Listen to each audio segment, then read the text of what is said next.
Hello student, very good morning, very good afternoon and very good evening to you whenever you are watching me. Student last class में हम लोगों ने introduction of carbon देखा था और introduction of carbon के बाद हम लोगों ने कार्बन से बनने वाले बॉन्ड्स और कार्बन से बनने वाले कंपाउंड्स को डिस्कशन किया था। कार्बन से बनने वाले बॉन्ड को हम क्या बोलते हैं? Covalent bond. और कोवेलेंट बॉन्ड म्यूचुअल शेयरिंग के थ्रू बनते हैं, यानी mutual sharing means equal sharing of electrons के थ्रू बनते हैं। जब दो नॉन मेटल्स आपस में इक्वल शेयरिंग ऑफ इलेक्ट्रॉन्स करते हैं तो कोवेलेंट बॉन्ड बनते हैं। और कोवेलेंट बॉन्ड फॉर्म होने के बाद जो कंपाउंड्स मिलते हैं उनको हम लोग क्या बोलते हैं? Covalent compounds. कोवेलेंट बॉन्ड्स में हम लोगों ने तीन टाइप्स के क्या देखे थे? कोवेलेंट कंपाउंड्स देखे थे। और वो कौन कौन से थे? Single covalent bond, double covalent bond और triple covalent bond. Single covalent bond कब फॉर्म हुआ था? जब एक एक इलेक्ट्रॉन की म्यूचुअल शेयरिंग हुई थी। डबल कोवेलेंट बॉन्ड तब फॉर्म हुआ था जब दो दो इलेक्ट्रॉन्स की म्यूचुअल शेयरिंग हुई थी।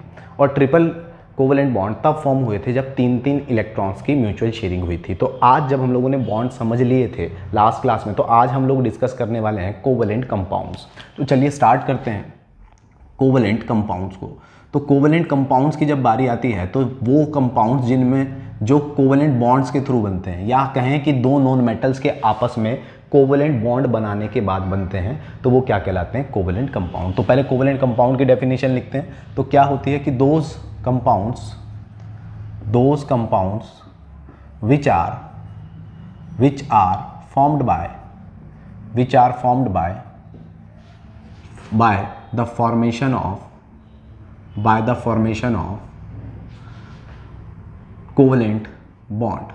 formation of covalent bonds between two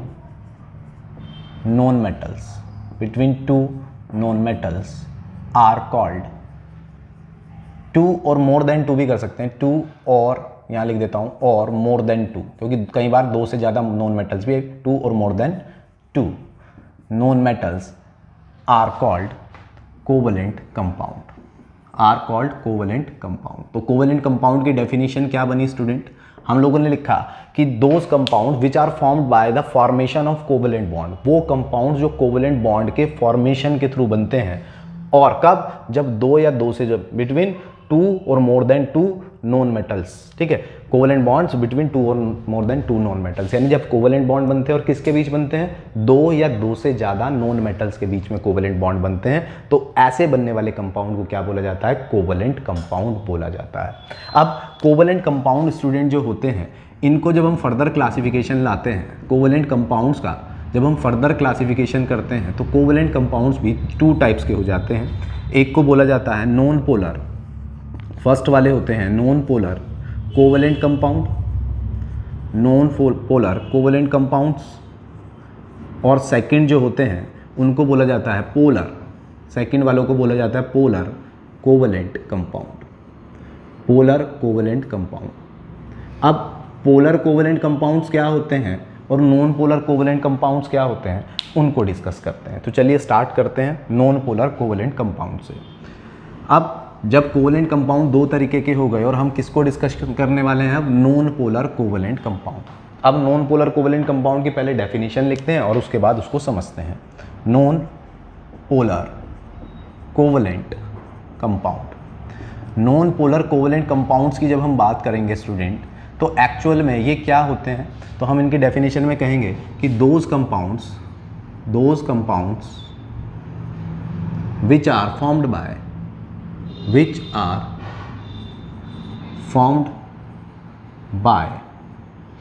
formed by two same known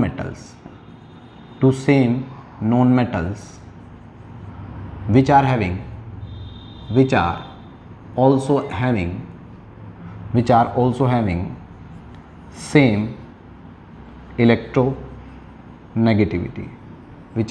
having same electronegativity, are called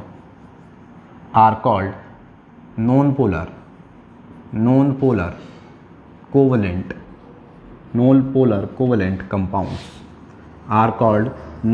covalent compounds। ये डेफिनेशन क्या कह रही है नॉन पोलर कोवेलेंट कंपाउंड की? हमने कहा those compounds which are formed by two same non metals, दो same non metals, जब दोनों नॉन मेटल्स सेम हो। जैसे एग्जाम्पल में हम लोग कह रहे हैं H2 का मॉलिक्यूल, सबसे सिंपल मॉलिक्यूल क्या है H2 का। अब H2 का मॉलिक्यूल है तो हमने क्या कहा, those compounds which are formed by two same non metal, दो सेम नॉन मेटल से मिलकर बने हैं। अब दो सेम नॉन मेटल कौन सी है इसमें, हाइड्रोजन और दूसरी भी क्या है hydrogen, which are also having same electronegativity. अब ये जो नया वर्ड आया है इलेक्ट्रोनेगेटिविटी, इसको अभी आप समझिए, इसको आगे भी डिस्कशन में लाएंगे, तो अभी मैं इसको एक्सप्लेन कर देता हूँ थोड़ा सा यहाँ पर। इलेक्ट्रोनेगेटिविटी को आप जरा समझिए।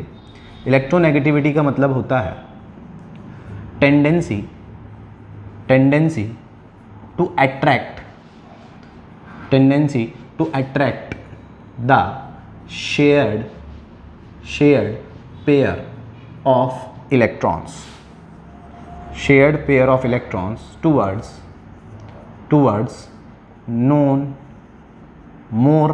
more non-metallic compound।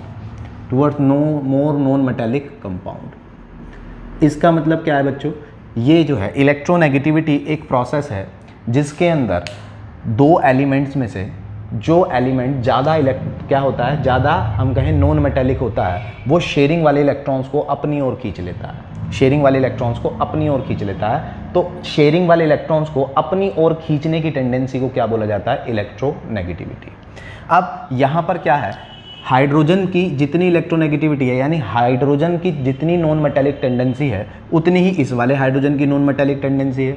और इनके बीच में बॉन्डिंग कैसी हुई होगी, एक इलेक्ट्रॉन इसका होगा, एक इलेक्ट्रॉन इसका होगा, एक इलेक्ट्रॉन इसने इसका गेन करके अपना डुप्लेट फुलफिल किया होगा, हाइड्रोजन ने एक इसके साथ शेयर करके अपना डुप्लेट फुलफिल किया होगा, और बॉन्डिंग हो गई होगी H, सिंगल बॉन्ड H, और मॉलिक्यूल बन गया होगा H2।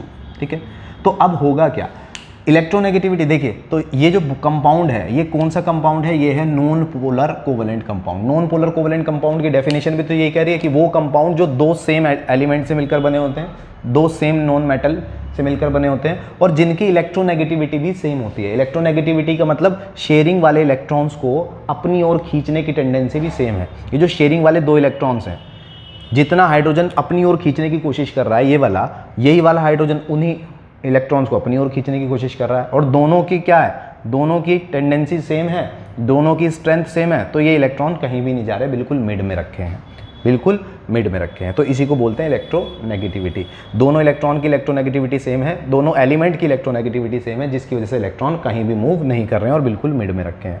जब दो एलिमेंट सेम लिए जाएं और उनकी इलेक्ट्रोनेगेटिविटी भी सेम हो, तो जो बनने वाला कंपाउंड होता है, कोवेलेंट बॉन्ड के थ्रू बनने वाला जो कंपाउंड होता है, उसको क्या बोला जाता है, नॉन पोलर कोवेलेंट कंपाउंड।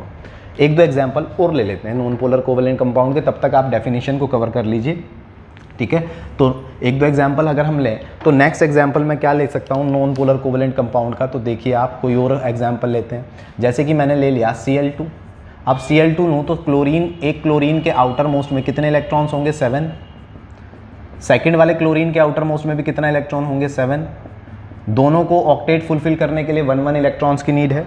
तो क्या होगा, ये क्लोरीन इसके साथ एक इलेक्ट्रॉन शेयर कर लेगा, तो इसका ऑक्टेट फुलफिल हो गया। ये क्लोरीन इसके साथ एक इलेक्ट्रॉन शेयर कर लेगा और इसका ऑक्टेट फुलफिल हो गया। जब एक एक इलेक्ट्रॉन की शेयरिंग हुई है, सिंगल बॉन्ड फॉर्म हो जाएगा और बनने वाला कंपाउंड क्या होगा, Cl2। अब देखिए, जितनी इलेक्ट्रोनेगेटिविटी यानी जितना नॉन मेटेलिक ये वाला क्लोरीन है, उतना ही नॉन मेटेलिक ये वाला क्लोरीन है, तो शेयरिंग वाले इलेक्ट्रॉन्स कहाँ रखे जाएंगे, बिल्कुल बीच में। ये शेयरिंग वाले इलेक्ट्रॉन्स को अपनी ओर खींचने की कोशिश कर रहा है, लेकिन जितना ये उधर खींच रहा है उतना ही ये इधर खींच रहा है, जिसकी वजह से ये शेयरिंग वाले इलेक्ट्रॉन्स कहीं भी नहीं मूव कर रहे हैं। और जब ये कहीं भी मूव नहीं कर रहे हैं तो ऐसा बनने वाला कंपाउंड क्या कहलाता है, नॉन पोलर कोवेलेंट कंपाउंड। ठीक है, तो इसके बहुत सारे एग्जांपल हो सकते हैं। Cl2 है, N2 है, O2 है ना, F2 है, ये सब क्या है, नॉन पोलर कोवेलेंट कंपाउंड है। जब दो सेम नॉन मेटल्स के बीच में बॉन्ड बनता है तो उस कंपाउंड को क्या बोला जाता है, नॉन पोलर कोवेलेंट कंपाउंड। ठीक है, तो आपने डेफिनेशन भी देख ली होगी। चलिए, अब नॉन पोलर जब क्लियर हो गया तो अब बारी आती है पोलर कोवेलेंट कंपाउंड की, कि पोलर कोवेलेंट कंपाउंड क्या होते हैं। चलिए, अब पोलर कोवेलेंट कंपाउंड डिस्कस करते हैं। तो पोलर कोवेलेंट कंपाउंड क्या होंगे, तो वो इसके बिल्कुल रिवर्स होंगे, कैसे, तो हम लिखेंगे those compounds which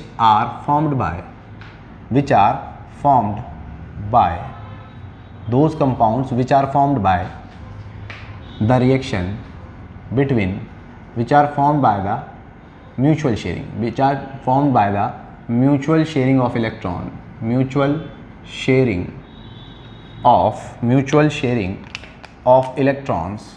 of electrons between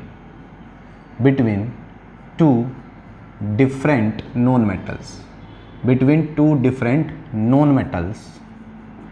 are called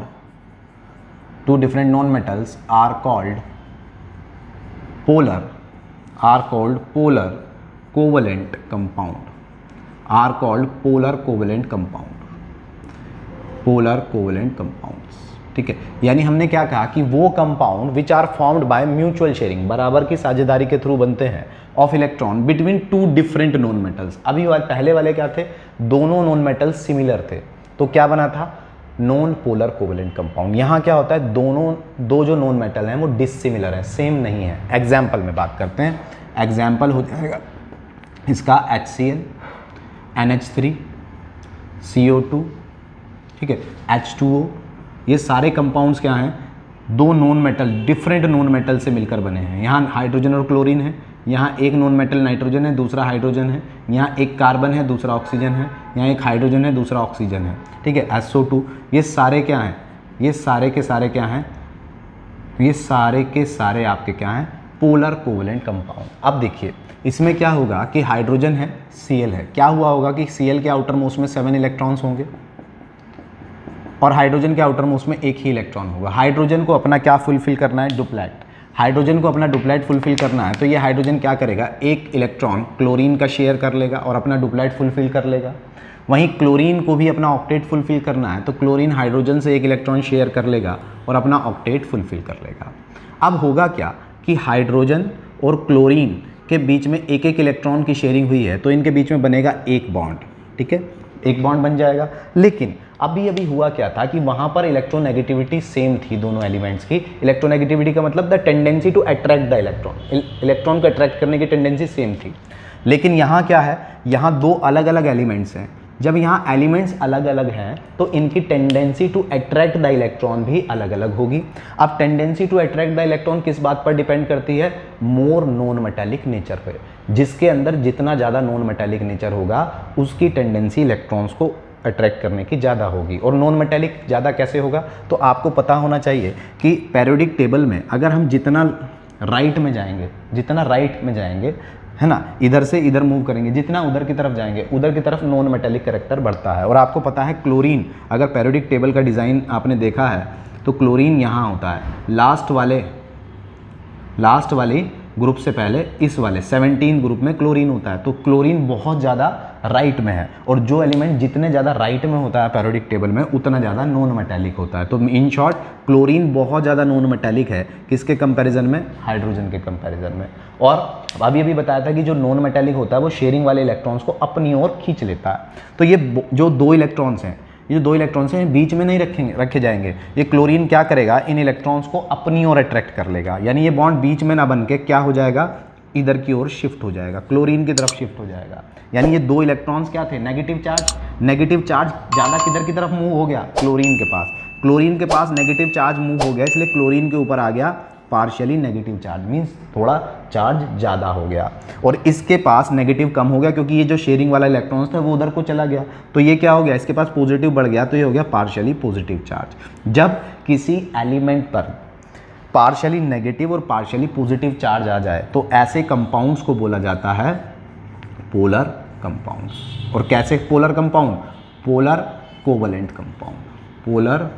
compound. आई बात समझ, ठीक है। तो पोलर का मतलब क्या होता है, पोलर कोवेलेंट का मतलब होता है उनके ऊपर पोलैरिटी आ जाए। पोलैरिटी मीन्स एनी हाउ किसी भी तरीके से चार्ज डेवलप हो जाए। और ये जो साइन है ये पार्शियल चार्ज है, कंप्लीट चार्ज नहीं है ये, this is the sign of partial charge. आधा चार्ज आ गया है, थोड़ा ज़्यादा चार्ज हो गया है, क्योंकि दोनों शेयरिंग वाले इलेक्ट्रॉन्स इधर की ओर मूव हो गए हैं और इलेक्ट्रॉन्स पर नेगेटिव चार्ज होता है तो मैक्सिमम नेगेटिव चार्ज इधर चला गया है, जिसकी वजह से क्या हो गया, इस पर नेगेटिव चार्ज बढ़ गया है, जिसको हम दिखा रहे हैं पार्शियली नेगेटिव। और इसकी तरफ से नेगेटिव उधर की तरफ गया है तो इसके पास पॉजिटिव रह गया और ये क्या हो गया, पार्शियली पॉजिटिव। और ऐसा कंपाउंड क्या कहलाता है, पोलर कोवेलेंट कंपाउंड। ठीक है, तो ये हो गया पोलर कोवेलेंट कंपाउंड का एग्जाम्पल। सपोज करते हैं हम लोग कौन सा एग्जाम्पल लें, चलिए वाटर का एग्जाम्पल लेते हैं, बड़ा फेमस है। ठीक है, फेमस एग्जाम्पल होता है, आप लोग वाटर बहुत पढ़ते हैं। पीते भी हैं। तो चलिए स्टार्ट करते हैं H2O को। इसको रब कर देता हूँ, ठीक है। इसको अगर मैं रब कर दूँ तो मैं वाटर का मॉलिक्यूल ले रहा हूँ और वाटर के मॉलिक्यूल से आपको समझाता हूँ क्या होगा। H2O का मॉलिक्यूल हमने लिया। अब H2O में क्या होगा, ऑक्सीजन सेंट्रल एलिमेंट होगा और हाइड्रोजन इधर होंगे। तो हाइड्रोजन के आउटर मोस्ट में एक, इस वाले हाइड्रोजन के आउटर मोस्ट में एक इलेक्ट्रॉन, और इस ऑक्सीजन के आउटर मोस्ट में कितने इलेक्ट्रॉन्स, 6 इलेक्ट्रॉन्स, ठीक है। इस ऑक्सीजन के आउटर मोस्ट में कितने इलेक्ट्रॉन्स है स्टूडेंट, 6। कुछ इस तरीके से होंगे। अब इस हाइड्रोजन को कितने इलेक्ट्रॉन की नीड है अपना डुप्लेट फुलफिल करने के लिए, 1। तो इसने अपना डुप्लेट फुलफिल कर लिया ऑक्सीजन से 1 इलेक्ट्रॉन शेयर करके। इस हाइड्रोजन को भी 1 इलेक्ट्रॉन की नीड है, इसने भी 1 इलेक्ट्रॉन लेके अपना डुप्लेट फुलफिल कर लिया। बारी आई इस ऑक्सीजन की। इस ऑक्सीजन ने क्या किया, 1 इसको दिया है और 1 इसको दिया है, 6 ऑलरेडी पहले थे। तो क्या हुआ, 1-1 इलेक्ट्रॉन इनसे शेयर करके वो क्या कर लेगा, वो भी अपना ऑक्टेट फुलफिल कर लेगा। अब इस ऑक्सीजन और इस हाइड्रोजन के बीच में 1-1 इलेक्ट्रॉन की शेयरिंग हुई है, तो हम क्या दिखाएंगे, O सिंगल बॉन्ड H। इसी तरीके से यहाँ भी 1-1 इलेक्ट्रॉन की शेयरिंग हुई है, ये हो जाएगा O सिंगल बॉन्ड H। और ये दोनों, ये 4 इलेक्ट्रॉन यूज़ नहीं हुए, तो आप चाहो तो इनको ऐसे दिखा सकते हो और चाहो तो मत दिखाओ। इसे लोन पेयर बोलते हैं। जो इलेक्ट्रॉन शेयरिंग करते हुए बच जाते हैं वो क्या कहलाते हैं, लोन पेयर। तो ये हो गया इस तरीके से। अब हम देखें तो ऑक्सीजन भी एक्सट्रीमली बहुत ज़्यादा राइट साइड में है। ऑक्सीजन 16th ग्रुप में होता है। ऑक्सीजन लास्ट वाले ग्रुप होता है 18 ग्रुप, फिर होता है 17 ग्रुप और फिर आता है 16 ग्रुप। तो ऑक्सीजन यहाँ पर होता है, ऑक्सीजन सल्फर। तो ऑक्सीजन भी बहुत ज़्यादा पीरियोडिक टेबल में राइट में है, और जो जितना राइट में होगा उसका इलेक्ट्रोनेगेटिव नेचर, इलेक्ट्रॉन को नॉन मेटालिक नेचर उतना ज़्यादा होगा, और नॉन मेटालिक नेचर उतना ज़्यादा होगा तो उसके अंदर इलेक्ट्रॉन्स को अट्रैक्ट करने की टेंडेंसी उतनी ही ज़्यादा होगी। तो यहाँ ऑक्सीजन क्या करेगा, ये शेयरिंग वाले इलेक्ट्रॉन्स को, ये जो शेयरिंग वाले इलेक्ट्रॉन्स हमने बीच में रखे हैं, क्या होगा कि ये बिल्कुल मिड में नहीं रहेंगे। किधर की ओर मूव हो जाएंगे, ऑक्सीजन की तरफ। इधर की ओर मूव हो जाएंगे ऑक्सीजन की तरफ, क्योंकि ऑक्सीजन बहुत ज़्यादा इलेक्ट्रोनेगेटिव है। जब ऑक्सीजन इलेक्ट्रोनेगेटिव है तो इस पर क्या आ जाएगा, पार्शियली नेगेटिव चार्ज। और क्योंकि नेगेटिव चार्ज मीन्स इलेक्ट्रॉन इसकी तरफ मूव करे हैं तो इसके पास नेगेटिव चार्ज बढ़ गया, क्योंकि इलेक्ट्रॉन्स पर क्या होता है, नेगेटिव चार्ज। और ये क्या हो गया है, पॉजिटिव चार्ज। ये दोनों क्या हो गए हैं, पॉजिटिव चार्ज, क्योंकि इसकी तरफ से इलेक्ट्रॉन उधर चला गया, इधर से भी नेगेटिव कम हो गया। नेगेटिव कम हो गया तो कौन बढ़ेगा, पॉजिटिव बढ़ जाएगा। तो ये क्या हो गए, पॉजिटिवली चार्ज, और ये हो गए नेगेटिवली चार्ज। और ऐसे मॉलिक्यूल को क्या बोल रहे हैं हम, पोलर कोवलेंट बॉन्ड, ठीक है। ऐसे बनने वाले बॉन्ड को बोलेंगे पोलर कोवलेंट बॉन्ड, और ऐसे कंपाउंड को बोलेंगे पोलर कोवलेंट कंपाउंड। तो आपको क्लियर हो गया होगा पोलर और नॉन पोलर कंपाउंड क्या होते हैं। जब 2 सिमिलर नॉन मेटल्स के बीच में कोवलेंट बॉन्ड्स बनते हैं तो उनको क्या बोला जाता है, तो उनको बोला जाता है polar non polar covalent compound, और बनने वाला bond non polar covalent bond. और अगर दो डिसिमिलर नॉन मेटल्स के बीच में बॉन्ड बनेगा तो वो क्या कहलाएगा, नॉन पोलर कोवलेंट बॉन्ड, ठीक है। जैसे एक एग्जाम्पल नॉन पोलर का बड़ा फेमस है, जो हम इस चैप्टर के अंदर बहुत ज़्यादा पढ़ेंगे, दैट इज CH4 की कल मैंने आपको बॉन्डिंग सिखाई थी। कार्बन के आउटर मोस्ट में 4 इलेक्ट्रॉन्स होते हैं, हाइड्रोजन भी 4 हैं, तो 4 सबके आउटर मोस्ट में 1-1 इलेक्ट्रॉन होगा, है ना। और ये वाला हाइड्रोजन क्या करेगा, 1 इलेक्ट्रॉन लेके डुप्लेट फुलफिल करेगा। ये हाइड्रोजन इस कार्बन के 1 इलेक्ट्रॉन से शेयरिंग कर लेगा, ये वाला इसके शेयरिंग कर लेगा, और ये वाला इससे शेयरिंग कर लेगा। कार्बन के पास अपने 4 थे और 1-1 इलेक्ट्रॉन इन सबसे शेयर करके कार्बन अपना भी ऑक्टेट फुलफिल कर लेगा। और सबके बीच में 1-1 इलेक्ट्रॉन की शेयरिंग हुई है, तो इसलिए C single bond H, C single bond H, C single bond H और C सिंगल बॉन्ड H। अब क्वेश्चन आएगा कि सर बताइए, अब मैं आपसे पूछूं कि बताइए ये पोलर होगा या नॉन पोलर होगा, ये पोलर कंपाउंड है नॉन पोलर। तो आपका आंसर मेरे ख्याल से ये होना चाहिए कि सर आपने बताया है कि 2 एलिमेंट्स जब डिफरेंट होते हैं, 2 नॉन मेटल अगर डिफरेंट नॉन मेटल हैं तो पोलर कोवलेंट बॉन्ड बनेगा। अगर 2 नॉन मेटल डिफरेंट हैं तो डिफरेंट नॉन मेटल के बीच में बनने वाला बॉन्ड क्या होता है, पोलर कोवलेंट बॉन्ड। तो मैं कहूँगा कि नहीं, कहीं कहीं पर एक्सेप्शनल भी होता है। वो क्यों होता है, क्योंकि पोलर और नॉन पोलर एक्चुअल में डिपेंड करता है इलेक्ट्रोनेगेटिविटी पर, tendency to attract the electron पर। अब होता क्या है कि जब हम इनकी इलेक्ट्रोनेगेटिविटी काउंट करते हैं तो इन दोनों की, हाइड्रोजन और कार्बन की इलेक्ट्रोनेगेटिविटी ऑलमोस्ट सिमिलर आती है। हाइड्रोजन और कार्बन की इलेक्ट्रोनेगेटिविटी ऑलमोस्ट, बिल्कुल सिमिलर नहीं, ऑलमोस्ट सिमिलर आती है, जिसकी वजह से दोनों किधर भी इस शेयरिंग वाले इलेक्ट्रॉन्स को अपनी ओर अट्रैक्ट नहीं करा पाते। और अगर ये अपनी ओर अट्रैक्ट नहीं करा पाएंगे तो एक कैसा नेचर दिखाएंगे, नॉन पोलर कोवलेंट बॉन्ड। तो ये एक्सेप्शनल भी है ना, नॉन पोलर कोवेलेंट बॉन्ड। तो ये कैसा हो गया, दो डिफरेंट नॉन मेटल होते हुए भी ये पोलर नहीं है, तो उसका रीज़न क्या है, इनकी इलेक्ट्रोनेगेटिविटी, यानी tendency to attract the sharing pair of electron को अट्रैक्ट करने की टेंडेंसी ऑलमोस्ट सिमिलर है, इसलिए ये नॉन पोलर कोवेलेंट बॉन्ड बन रहे हैं और बनने वाला compound non polar covalent compound है। तो ये एक्सेप्शनल भी है, ठीक है, तो ये एक्सेप्शनल है नॉन पोलर कोवेलेंट कंपाउंड्स में। क्लियर हो जाती है बात। चलिए, अब जब ये बातें हमें क्लियर हो गई हैं, कोवेलेंट बॉन्ड समझ में आ गए हैं, कोवेलेंट कंपाउंड समझ में आ गए हैं, पोलर कोवेलेंट कंपाउंड समझ में आ गया है, नॉन पोलर कोवेलेंट कंपाउंड समझ में आ गया है, तो अब बारी आएगी properties of covalent bonds. Start करते हैं प्रॉपर्टीज ऑफ कोवेलेंट बॉन्ड और covalent compound. Properties of covalent compound.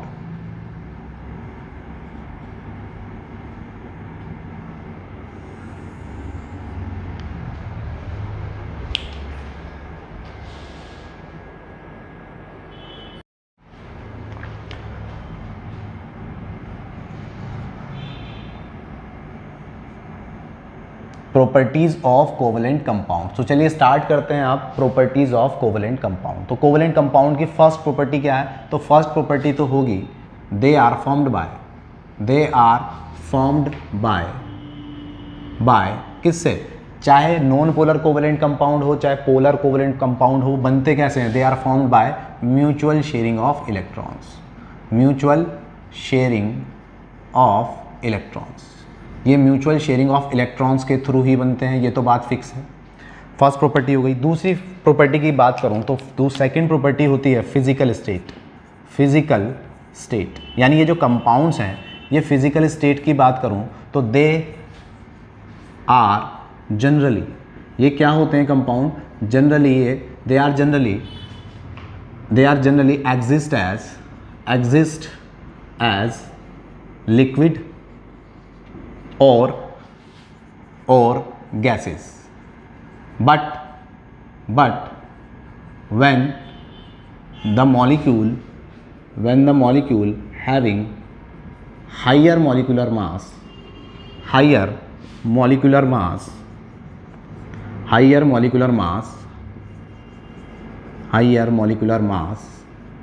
they exist as solid।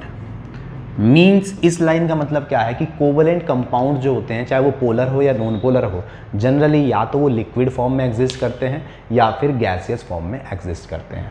लेकिन कुछ मॉलिक्यूलर कंपाउंड, कौन से, कोवेलेंट कंपाउंड्स ऐसे होते हैं जिनका मॉलिक्यूलर वेट बहुत ज़्यादा होता है। मॉलिक्यूलर वेट बहुत ज़्यादा होने का मतलब उनके अंदर number of element, number of non metals बहुत ज़्यादा प्रेजेंट होते हैं, तो उनका मॉलिक्यूलर मास बढ़ जाता है। उनका मॉलिक्यूलर मास बढ़ने से वो किस स्टेट में एग्जिस्ट करते हैं, सॉलिड में। एग्जाम्पल जैसे, तो कोवेलेंट कंपाउंड जो सॉलिड में एग्जिस्ट करते हैं, जिनका मॉलिक्यूलर वेट बहुत ज़्यादा होता है, बड़ा फेमस सा एग्जाम्पल क्या होता है, C12H22O11, ठीक है, सुक्रोज जिसे बोला जाता है, मॉलिक्यूलर वेट बहुत ज़्यादा आता है, इसका मास आप निकाल लीजिए, आपको मास निकालना आता है। कार्बन का मास कितना होता है, 12, ठीक है, और कार्बन के नंबर कितने हैं, 12। हाइड्रोजन का मास कितना होता है, 1, कितने हैं हाइड्रोजन, 22।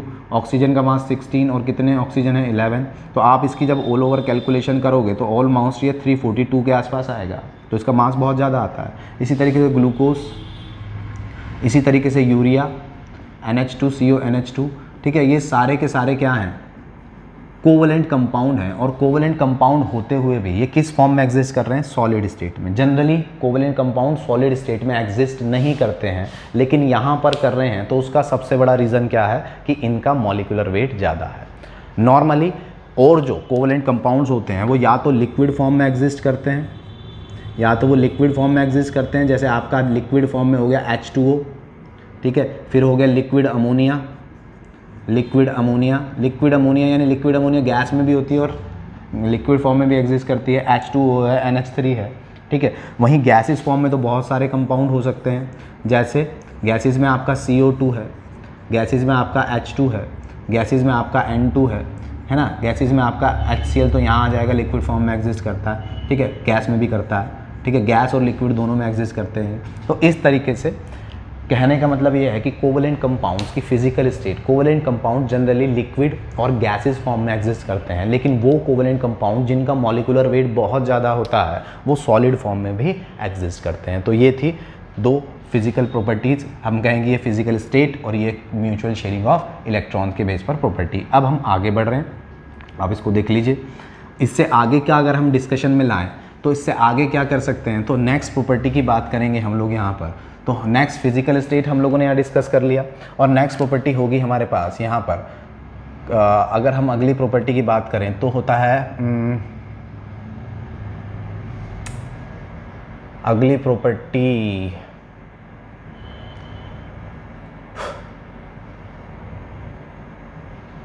तो नेक्स्ट प्रॉपर्टी की जब हम लोग बात करेंगे यहाँ पर तो नेक्स्ट प्रॉपर्टी होगी हमारे पास melting point and boiling point. Melting point and boiling point किसका, कोवलेंट कंपाउंड्स का। तो मेल्टिंग पॉइंट और बॉइलिंग पॉइंट की जब हम बात करते हैं तो कोवलेंट कंपाउंड, देखिए कोवलेंट कंपाउंड का क्या होता है, कोवलेंट बॉन्डिंग बहुत स्ट्रॉन्ग बॉन्डिंग नहीं होती है। कोवलेंट बॉन्डिंग बहुत ज़्यादा स्ट्रॉन्ग बॉन्डिंग नहीं होती है। जब कोवलेंट बॉन्डिंग स्ट्रॉन्ग नहीं होती है तो कोवलेंट कंपाउंड भी बहुत ज़्यादा स्ट्रॉन्ग नहीं होगा, और जब कोवलेंट कंपाउंड बहुत ज़्यादा स्ट्रॉन्ग नहीं होगा तो उसका मेल्टिंग पॉइंट और बॉइलिंग पॉइंट क्या होगा, लो होगा। तो हम कहेंगे they are having low melting point and boiling point. ठीक है, इनका मेल्टिंग पॉइंट और बॉइलिंग पॉइंट कम होता है एक्सेप्ट डायमंड। ठीक है, डायमंड एक तरीके का कोवलेंट बॉन्ड बनाता है और कोवलेंट कंपाउंड कहलाएगा, तो वो कैसा होता है, उसका मेल्टिंग पॉइंट बॉइलिंग पॉइंट बहुत ज़्यादा हो जाता है। अदरवाइज मैक्सिमम नॉन मेटल्स का मेल्टिंग पॉइंट और बॉइलिंग पॉइंट क्या होता है, कम होता है, क्योंकि covalent bond always weaker then ionic bond, ionic bond से हमेशा वीक होते हैं। उसके बाद नेक्स्ट प्रॉपर्टी आती है सॉल्युबिलिटी का मतलब होता है कि how much amount of substance dissolve in another substance. जब कोई एक सब्सटेंस दूसरे सब्सटेंस में डिजॉल्व हो जाता है तो वो क्या कर रहा होता है, सॉल्युबिलिटी कर रहा होता है। तो सॉल्युबिलिटी के केस में हम कहते हैं कि covalent compounds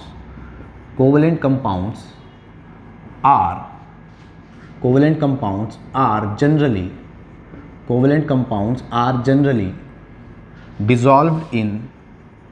dissolved in organic solvent and but या चलो ये बट ही लिख देते, but sparingly soluble in water। इसका मतलब क्या है कि कोवलेंट कंपाउंड्स जो होते हैं वो ऑर्गेनिक सॉल्वेंट में डिसॉल्व होते हैं। ऑर्गेनिक सॉल्वेंट का मतलब जैसे अगर हम सपोज करें कोई सब्सटेंस है, जैसे हमने ग्लूकोज लिया, हमने यूरिया लिया, हमने कोई और कंपाउंड लिया, तो अगर मैं इसको बेंजीन में डालता हूँ, बेंजीन एक ऑर्गेनिक कंपाउंड है, ठीक है, कार्बन टेट्राक्लोराइड एक ऑर्गेनिक कंपाउंड है, ठीक है, तो इनमें तो बड़ी जल्दी ये बहुत ईजीली डिसॉल्व हो जाएंगे। लेकिन अगर मैं पानी में डालता हूँ तो पानी में यानी वाटर में ये डिसॉल्व तो होते हैं लेकिन बहुत धीरे धीरे होते हैं और यहाँ बहुत जल्दी होते हैं। तो covalent compound generally organic solvent के अंदर तो बहुत रेडियली डिसॉल्व होते हैं, लेकिन वाटर के अंदर स्पेरिंगली सॉल्युबल होते हैं। ठीक है, वाटर के अंदर क्या होते हैं, स्पेरिंगली सॉल्युबल, यानी बहुत धीरे धीरे सॉल्युबल होते हैं। सॉल्युबिलिटी हो गया आपका। उसके बाद सॉल्युबिलिटी के बाद स्टूडेंट अब बात आती है कंडक्टिविटी का मतलब होता है कि इसमें से क्या इलेक्ट्रिसिटी पास होगी या नहीं होगी। तो हम कहते हैं कि covalent compounds are the bad conductor, covalent compounds are the bad conductor of electricity. ठीक है, ये बैड कंडक्टर ऑफ इलेक्ट्रिसिटी होते हैं, मीन्स ये बहुत अच्छे कंडक्टर नहीं होते हैं, इनमें से इलेक्ट्रिसिटी पास नहीं होती है।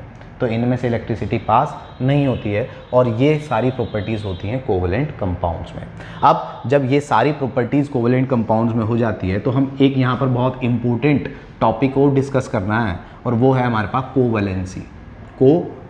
तो कोवैलेंसी डिस्कस करते हैं और उसके बाद बाइंड अप करते हैं वीडियो को। तो चलिए स्टार्ट करते हैं कोवैलेंसी क्या होता है। तो पहले मैं डेफिनेशन लिख देता हूँ कोवैलेंसी की, ठीक है, उसके बाद मैं बताता हूँ कोवैलेंसी क्या होता है। of the element, covalency of the element in a compound is equal to its total number of electrons is equal to total number of electrons involved in the covalent bonding means covalency का मतलब होता है बच्चों, हमने क्या लिखा, covalency of the element in a compound is equal to the total number of electron involved in the covalent bond. Means covalent bond में किसी एलिमेंट के जितने इलेक्ट्रॉन्स बॉन्डिंग बनाने में पार्टिसिपेट करते हैं उसी को क्या बोला जाता है, कोवलेंसी। एग्जाम्पल से बात करते हैं, जैसे आपसे पूछा जाए H2 के मॉलिक्यूल में हाइड्रोजन की कोवलेंसी क्या है, एक हाइड्रोजन एटम की कोवलेंसी क्या है, तो कोवलेंसी ऑफ हाइड्रोजन एटम बता दीजिए, कोवलेंसी ऑफ हाइड्रोजन एटम बता दीजिए। तो हमें अभी H2 का मॉलिक्यूल हमने बनाया था, कैसे होता है, एक H के पास एक इलेक्ट्रॉन ये एक इलेक्ट्रॉन शेयर करता है, ये वाला एक इलेक्ट्रॉन शेयर करता है। तो एक हाइड्रोजन एटम ने कितना इलेक्ट्रॉन शेयर किया, एक ने तो एक ही किया, तो इसका मतलब हाइड्रोजन H2 के मॉलिक्यूल में हाइड्रोजन एटम की कोवलेंसी कितनी हुई, 1। आई बात समझ। कोवलेंसी का मतलब होता है, हमने फिर डेफिनेशन क्या रही है, covalency of the element in a compound is equal to its total number of electrons involved in the covalent bond. Covalent bond को बनाने में किसी एलिमेंट के, किसी एटम के जितने इलेक्ट्रॉन्स यूज होते हैं या जितने इलेक्ट्रॉन्स वो शेयर करता है उसी को क्या बोला जाता है, उसकी कोवलेंसी। जैसे इस बोर्ड में आपके क्वेश्चन आता है, जैसे आपके एग्जाम्पल में आपसे पूछे कि बताइए H2O के अंदर हाइड्रोजन एटम की कोवलेंसी बताइए और ऑक्सीजन एटम की कोवलेंसी बताइए। तो अभी H2 का मॉलिक्यूल भी बनाया था, तो हमने देखा था कि H के आउटर मोस्ट में तो एक इलेक्ट्रॉन होता है और ऑक्सीजन के आउटर मोस्ट में 6 इलेक्ट्रॉन्स होते हैं। ठीक है, तो हाइड्रोजन ने एक इलेक्ट्रॉन लेके डुप्लेट फुलफिल किया था, इस हाइड्रोजन ने एक इलेक्ट्रॉन डुप्लेट फुलफिल किया था, ऑक्सीजन ने 2 इलेक्ट्रॉन दे के अपना ऑक्टेट फुलफिल किया था। तो इसका मतलब यहाँ हाइड्रोजन की कोवलेंसी कितनी है, हाइड्रोजन ने कितने इलेक्ट्रॉन शेयर किया, एक। लेकिन ऑक्सीजन ने कितने शेयर किए थे, ऑक्सीजन ने तो अपने 2 इलेक्ट्रॉन शेयर किए थे, एक इसके साथ एक इसके साथ, तो ऑक्सीजन की कोवलेंसी कितनी है, 2। तो जो एलिमेंट जितने इलेक्ट्रॉन शेयर करता है बॉन्ड बनाने के लिए वो ही उसकी क्या होती है, कोवलेंसी। तो H2 के मॉलिक्यूल में हाइड्रोजन की कोवलेंसी 1 है जबकि ऑक्सीजन की कोवलेंसी 2 है। इसी तरीके से अगर मैं कहूँ कि अगर कोई और एग्जाम्पल भी आपसे ले लेते हैं, तो अगला एग्जाम्पल हम लोग बात करते हैं, सपोज करते हैं NH3 अमोनिया। आपसे पूछा जाता है NH3 या चलिए कोई नया मॉलिक्यूल लेते हैं, जैसे हमसे कहता है PCl3 phosphorus trichloride. Phosphorus trichloride में बताइए कि फॉस्फोरस की कोवलेंसी कितनी है और Cl की कोवलेंसी कितनी है। तो पहले हम बॉन्डिंग करेंगे। फॉस्फोरस देखिए क्या होता है, फॉस्फोरस का एटॉमिक नंबर होता है 15 2 8 5। ठीक है, मीन्स फॉस्फोरस के आउटर मोस्ट में कितने इलेक्ट्रॉन्स होंगे, 5। Cl के आउटर मोस्ट में हम लोगों को पता है कितने इलेक्ट्रॉन्स होते हैं, 7। तो 3 Cl हैं, तो 3 Cl में के आउटर मोस्ट में 3 7 होंगे। ठीक है, 3 सबके पास 7 7 होंगे, तो हमने 3 Cl बना दिए 7 7 इलेक्ट्रॉन के साथ। अब क्या होगा, इस Cl को एक इलेक्ट्रॉन की रिक्वायरमेंट है, ये इस फॉस्फोरस से लेगा, ये Cl इस फॉस्फोरस से लेगा और ये वाला Cl इस फॉस्फोरस से लेगा। तो सारे Cl ने एक इलेक्ट्रॉन की शेयरिंग करके फॉस्फोरस से अपना ऑक्टेट फुलफिल कर लिया। फॉस्फोरस को क्या करना है, फॉस्फोरस के पास टोटल कितने थे, 2 3 4 5 थे, 3 इलेक्ट्रॉन्स की रिक्वायरमेंट है, तो एक इससे शेयर कर लेगा क्योंकि इसको एक दिया है, एक इससे शेयर करेगा और एक इससे शेयर करेगा, और अब फॉस्फोरस के पास कितने हो गए, 8। इन शॉर्ट अगर मैं स्ट्रक्चर बनाऊं तो फॉस्फोरस ने इसके साथ, इस वाले क्लोरीन के साथ कितना इलेक्ट्रॉन शेयर किया है, 1। इस वाले क्लोरीन के साथ कितना इलेक्ट्रॉन शेयर किया है, 1। इस वाले के साथ कितना किया है, 1। और ये वाला अनपेयर्ड रह गया, ये तो अनपेयर्ड है। अनपेयर्ड इलेक्ट्रॉन जो रह जाते हैं उसको, उस अनपेयर्ड पेयर को बोलते हैं लोन पेयर। ये एक लोन पेयर बच गया। हमें तो लोन पेयर से मतलब नहीं है, हमें मतलब है कोवलेंसी से। वो यहाँ पूछता है कि बताइए भाई फॉस्फोरस की कोवलेंसी कितनी है। तो फॉस्फोरस ने बच्चों कितने इलेक्ट्रॉन शेयर किए हैं, एक इसके साथ, एक इसके साथ और एक इसके साथ, तो टोटल कितने इलेक्ट्रॉन शेयर किए हैं, 3। तो फॉस्फोरस की यहाँ पर कोवलेंसी कितनी है, 3। फॉस्फोरस की कोवलेंसी कितनी है, 3। मैं कहूँ कि क्लोरीन की कोवलेंसी कितनी है, तो हर क्लोरीन की कोवलेंसी, क्योंकि इस क्लोरीन ने कितना इलेक्ट्रॉन लिया, 1, इसने कितना लिया 1, इसने कितना लिया 1, तो क्लोरीन की कोवेलेंसी कितनी है यहाँ पर, क्लोरीन की कोवेलेंसी है 1। तो इस तरीके से होता है covalency, means covalency of the element in a compound is equal to to its total number of electron involved in the covalent bonding. Covalent bonding में टोटल नंबर शेयरिंग करने में इलेक्ट्रॉन्स के जितने इलेक्ट्रॉन्स की शेयरिंग होती है covalent bond बनाने में किसी एलिमेंट के थ्रू, वही उसकी क्या होती है, उस एलिमेंट की कोवेलेंसी होती है। तो इस तरीके से कंपाउंड पूरा हो जाता है। कौन सा, कोवेलेंट कंपाउंड। हमने कोवेलेंट कंपाउंड की बॉन्डिंग देख ली, हमने कोवेलेंट कंपाउंड की प्रॉपर्टीज़ देख ली, हमने कोवेलेंट कंपाउंड का फॉर्मेशन देख लिया, और हमने कोवेलेंट कंपाउंड्स में कोवेलेंसी भी देख ली। इसके बाद हम लोग डिस्कस करेंगे वर्सटाइल नेचर ऑफ कार्बन, वो करेंगे नेक्स्ट वीडियो में। तब तक आप इसको सॉल्व कीजिए, PDF को सॉल्व कीजिए। मिलता हूँ आपसे नेक्स्ट वीडियो में। Thank you very much.